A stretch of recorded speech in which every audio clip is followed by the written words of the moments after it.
Imagine a secret so profound, so terrifying, that the most powerful institution on earth, the Vatican itself, fought to keep it hidden for decades. A secret whispered about in hushed tones, capable of shaking the very foundations of faith and power. A truth so potent it was deemed too dangerous for the world to know. For over 80 years, this enigma has haunted theologians, fascinated historians, and captivated millions. Its very existence proof of something extraordinary, yet its contents locked away, guarded by successive popes.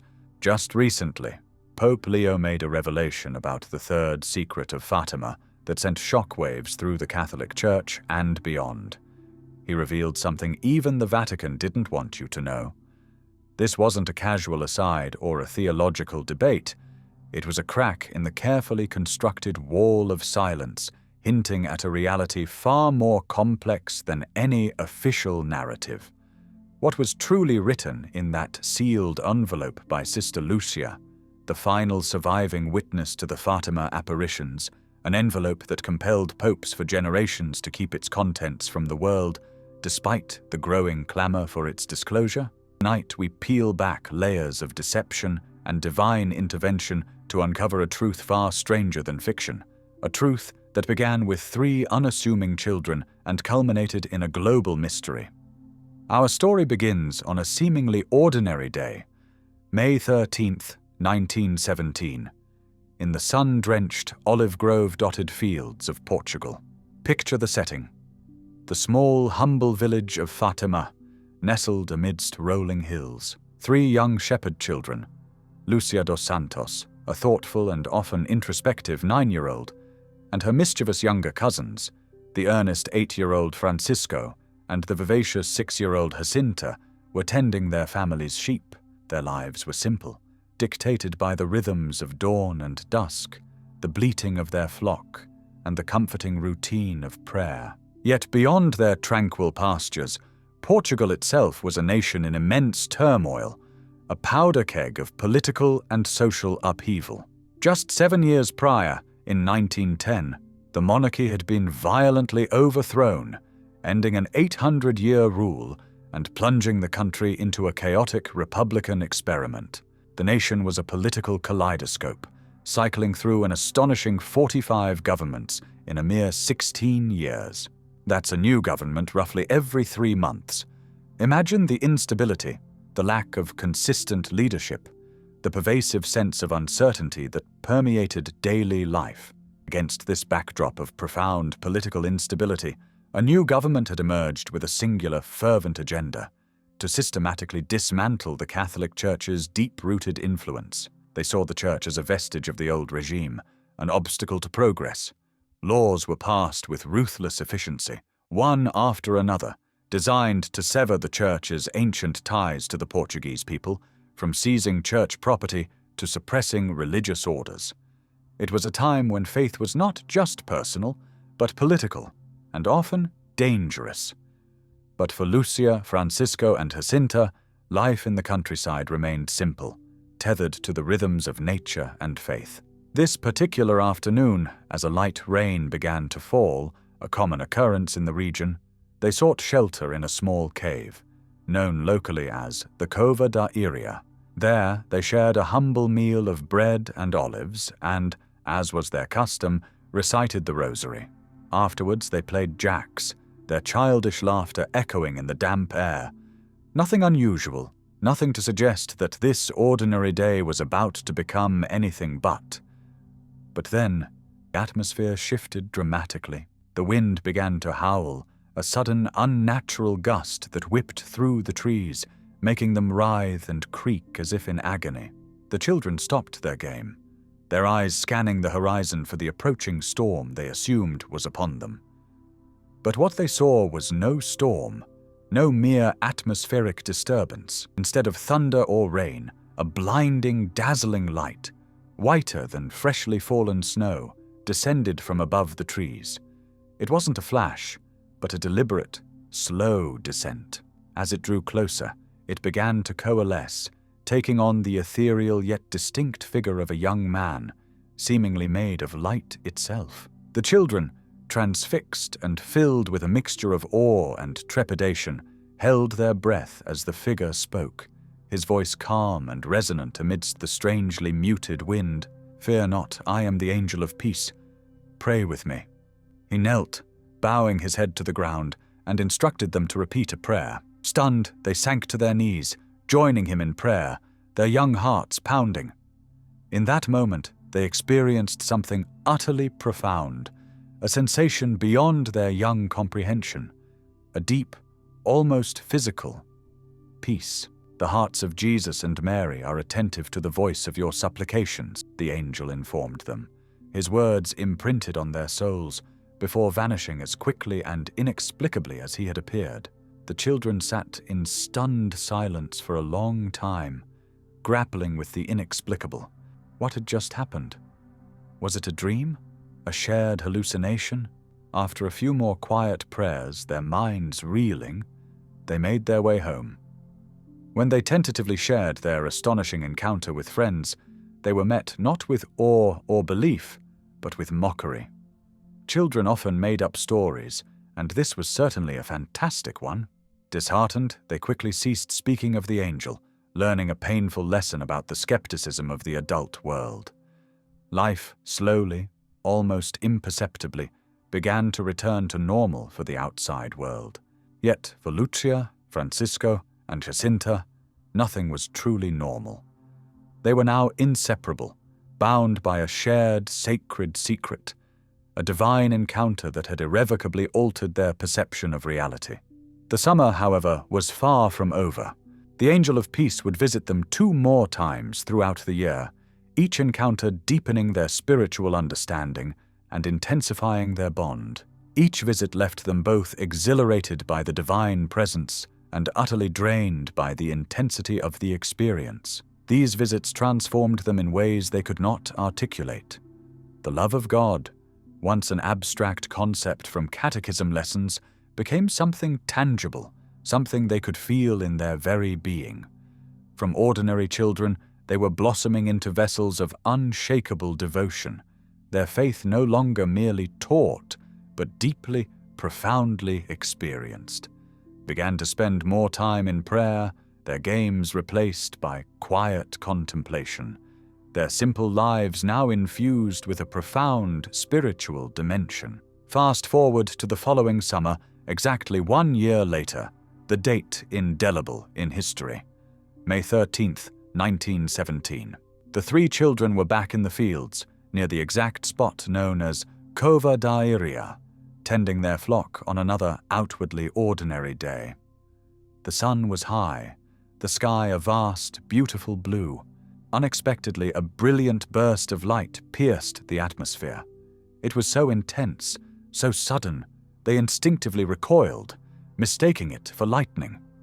But there was no thunder, no telltale rumble, and the vast, beautiful sky was utterly devoid of clouds. Thinking a storm was brewing, despite the lack of evidence, they quickly gathered their sheep, urging them homeward.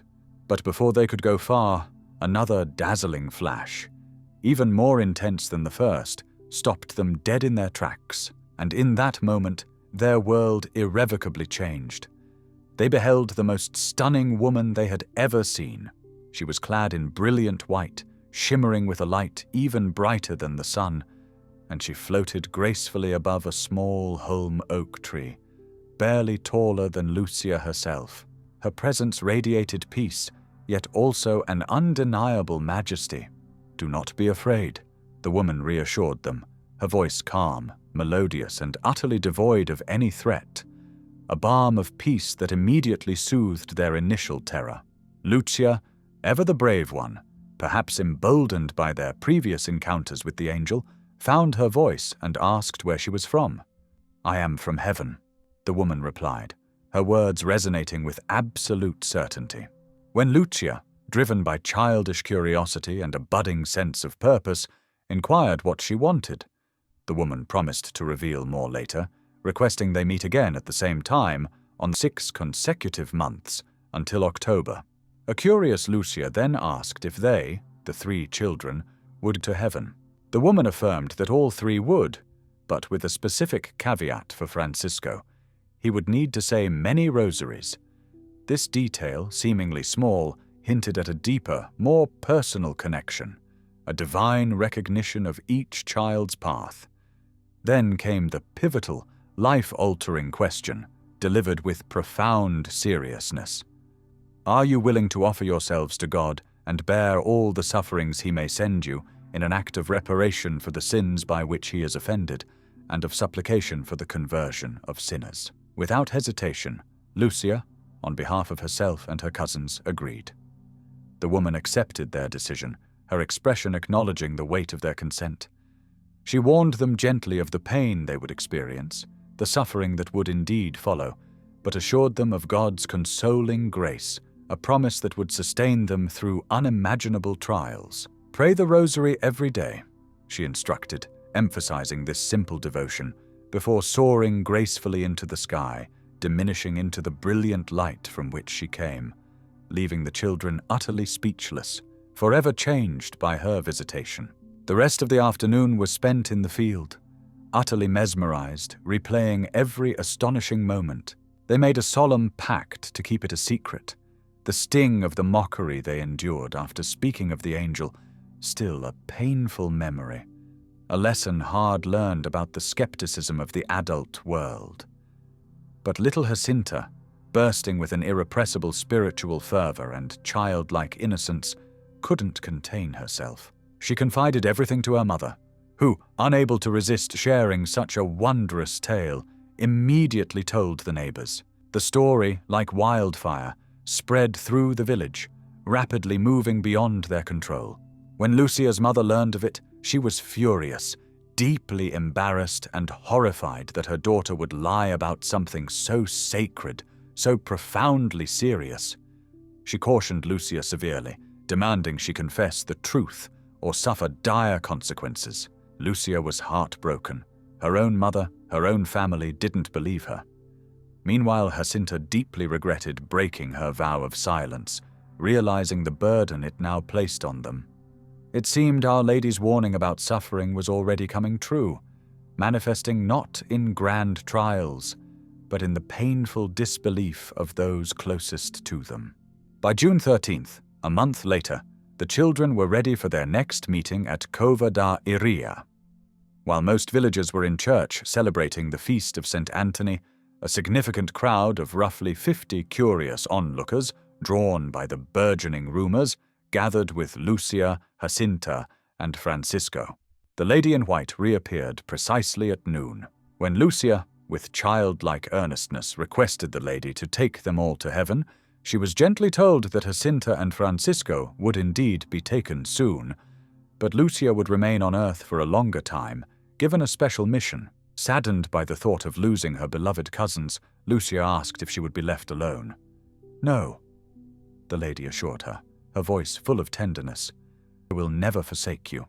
The bystanders, standing a respectful distance away, could clearly hear Lucia speaking, but the lady's responses remained inaudible to them, adding to the mystique.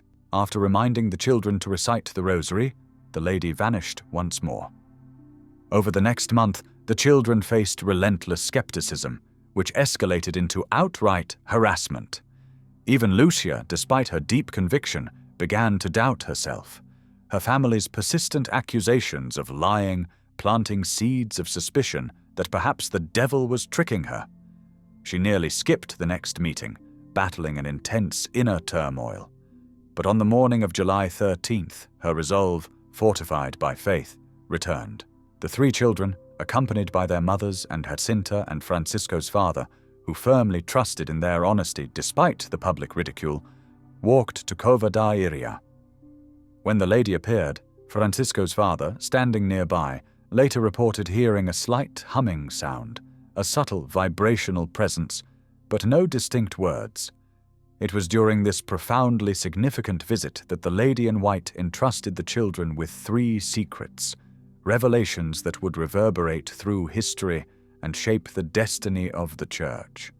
The first was a horrifying vision of hell itself, a vivid, terrifying glimpse into the eternal suffering of unrepentant souls, shown to them to inspire prayer and sacrifice for sinners. The second called for devotion to her Immaculate Heart and, crucially, the consecration of Russia to her, explicitly predicting the end of the current Great War, but warning of a worse one that would erupt if humanity did not cease sinning and if Russia's errors were not contained.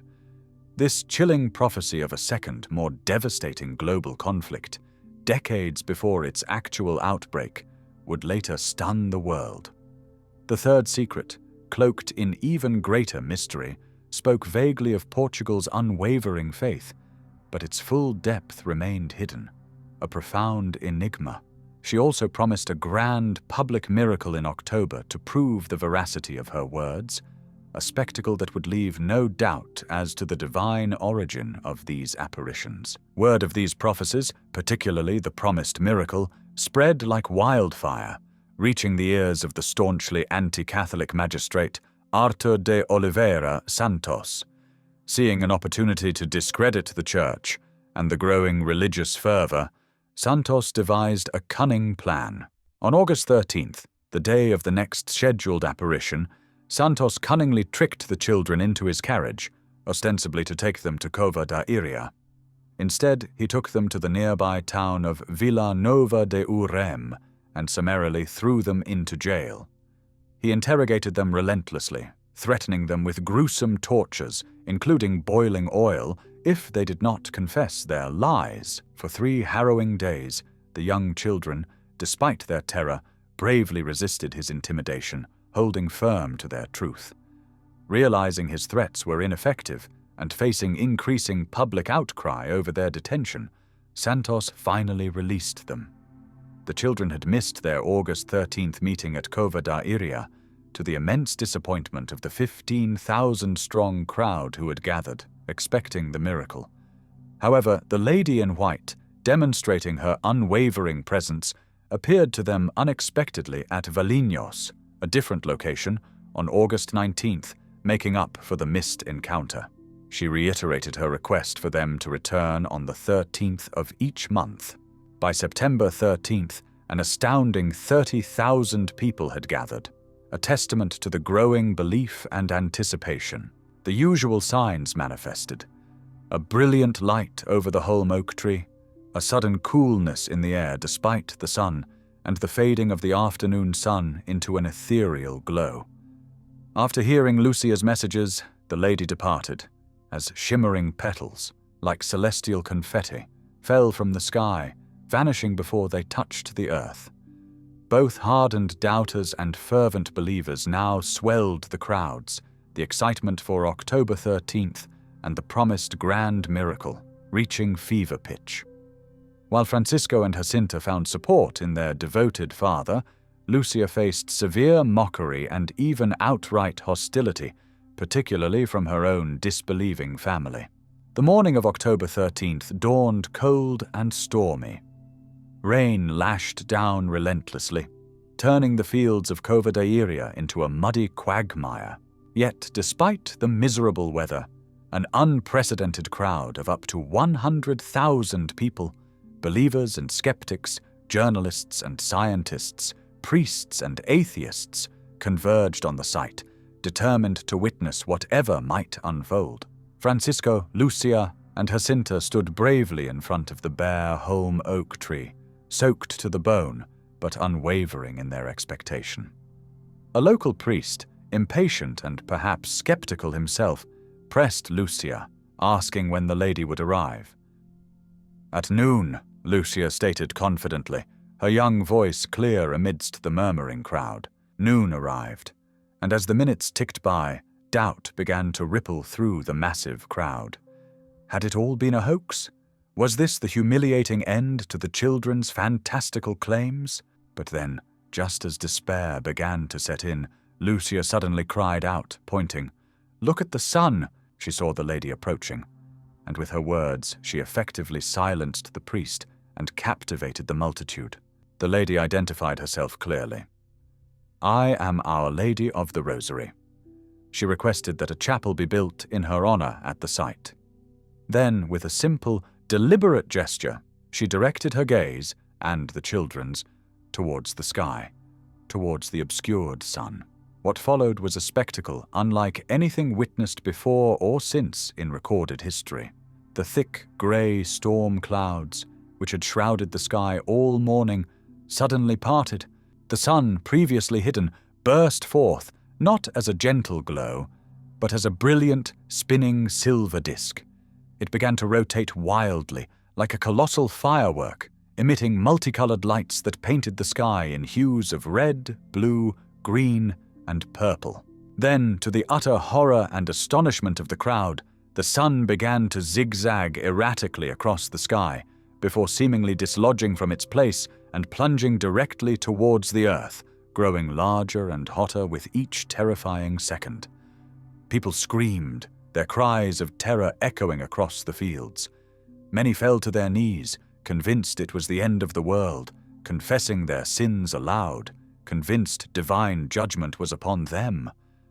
But just as quickly as it descended, the sun halted its terrifying plunge, and, with equal suddenness, returned to its normal position in the sky, leaving everyone stunned, breathless, and profoundly shaken. In an instant, a second miracle occurred.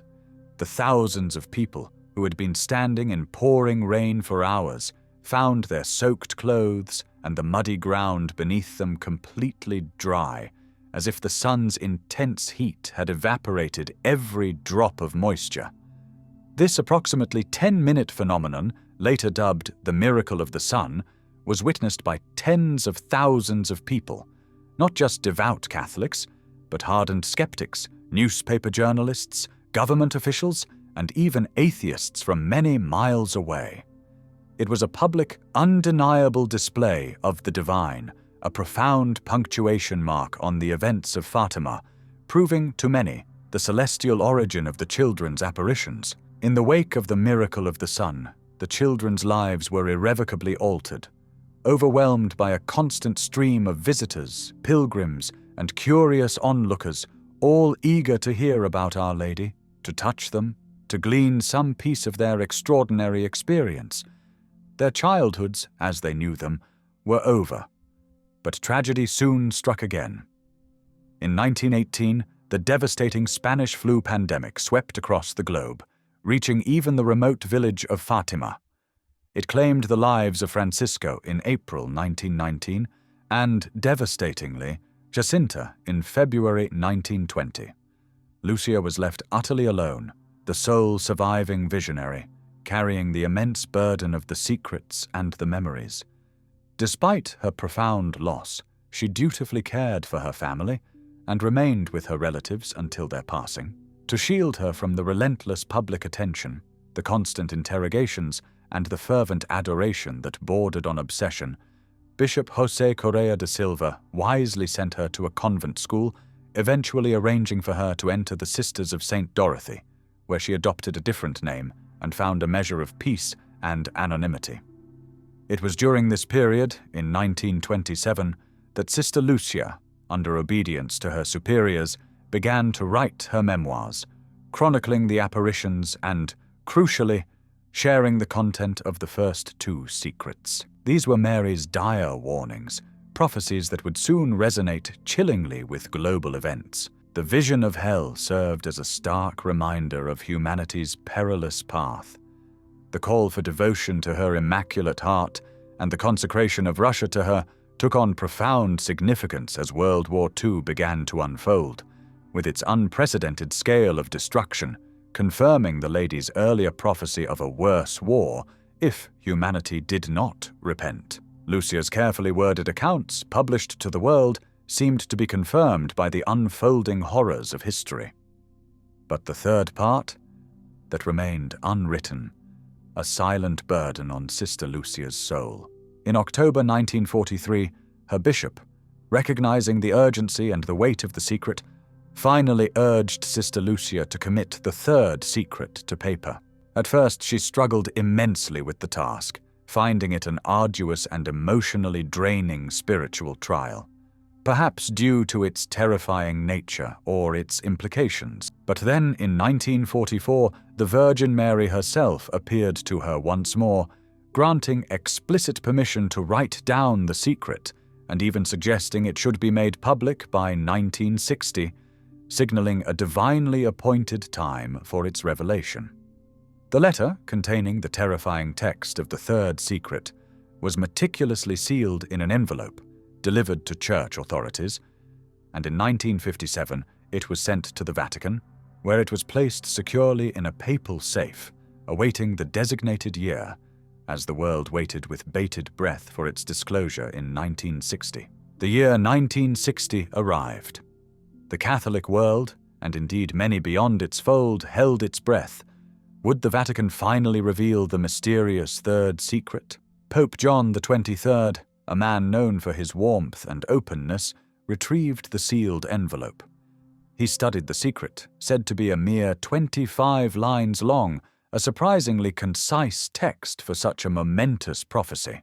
Yet, to the profound disappointment and confusion of millions, he made the astonishing decision not to reveal it, issuing a cryptic statement that it was not for our times. This decision sparked immediate speculation and fueled conspiracy theories that persist to this day. Why hide a message from heaven if it was meant to guide humanity? What could possibly be too sensitive for the faithful? To further complicate matters, years later, a baffling new version of the secret surfaced, now purportedly 62 lines long, further muddying the waters and deepening the mystery. The Vatican, inexplicably, seemed to clamp down on any further discussion. Sister Lúcia, once the conduit of these profound messages, was effectively silenced, prevented from speaking publicly about the secret. The official position was reiterated. The secret would remain under seal, locked away from public scrutiny. Why? Why was the Church, the very institution meant to disseminate divine truth, so utterly reluctant to a message meant, presumably, to guide humanity through perilous times? The questions mounted. Was it to control the narrative? Perhaps the secret contained something that challenged the Church's authority or doctrine, something that would be difficult to explain or integrate into existing theological frameworks. Was it to preserve its reputation? Could the secret have predicted internal strife, scandal, or a decline in faith within the Church itself, something that would damage its carefully constructed image of infallibility and unity? Was it to prevent widespread panic? Many believed the secret contained apocalyptic predictions, visions of global catastrophe, war, or natural disasters that the Church feared would lead to widespread fear, chaos, or even a mass exodus from the faith. The Vatican's official account, finally published in the year 2000, over 40 years after the promised revelation date, claimed the full secret described a vivid vision of a white-clad bishop, believed to be Pope John Paul II, being crucified amidst a cityscape of death and destruction. This was interpreted as a symbolic prophecy of the persecution of the Church in the 20th century. But for many, this vision, while grim, felt overly symbolic, a narrative that didn't quite fit with the apocalyptic warnings and dire pronouncements hinted at in previous testimonies, and Lucia's own tantalizingly brief comments about the more that was yet to come. It seemed to lack the specific, cataclysmic details that many believed were implied by the decades of suppression. To this day, theologians and religious leaders worldwide continue to speculate that the Third Secret might contain far more than what was officially revealed. It could include explicit end-time predictions, dire prophecies of profound schism or division within the Church itself, or a stark revelation about the Church's place in an increasingly secular and hostile society. Some suggest it speaks of a great apostasy, a falling away from faith, originating from within the Church's highest ranks. Others believe it's a stark warning about the consequences of humanity's failure to repent, leading to unprecedented global suffering. The mystery of the Third Secret of Fatima, therefore, remains. It's a story of divine intervention, childlike faith, human skepticism, and institutional secrecy. What do you believe the Church was truly protecting? Was it the faithful or its own carefully guarded image? And what implications might the full, unvarnished truth have for the world today?